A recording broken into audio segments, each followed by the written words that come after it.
So now that we know how to use the octet rule really well, we're going to see that there are some exceptions to it.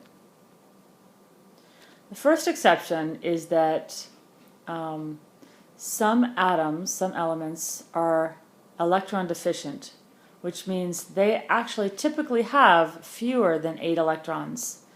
And two examples are beryllium, which is Be, which has 2 valence electrons, and boron, which is B, which has 3 valence electrons. And because they have fewer than 4 valence electrons, they're actually satisfied with fewer than 8 electrons. So beryllium, BeF2, can be written this way, which only has 4 electrons, but note that it has a formal charge of 0. And boron BH3 can be written this way, and again, the boron in the middle has a formal charge of 0, which is why this makes sense. Really, these are the only two elements that we are going to see do this.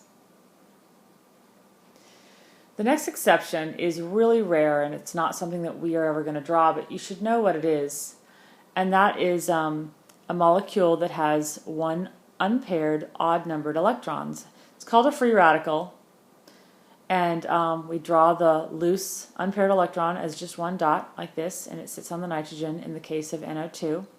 They are very reactive.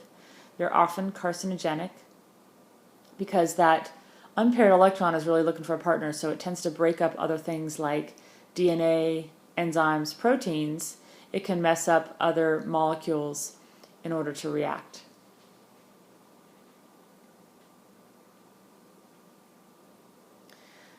The last exception is a little bit more common, and some atoms can expand their valence shell and make more than 4 bonds and have more than 8 electrons.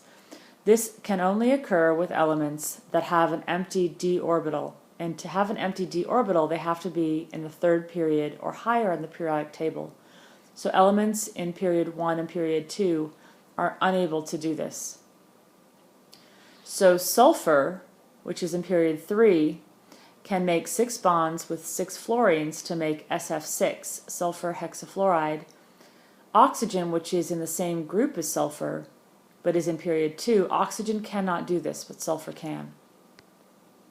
Phosphorus can make phosphorus pentachloride, and then sulfur also, because of its in period 3, when it makes the sulfate anion, SO4-2, it actually looks like this, with double bonds, 2 double bonds and 2 single bonds. And you'll see that this makes sense. If you calculate the formal charge, you'll see that sulfur here has a formal charge of 0.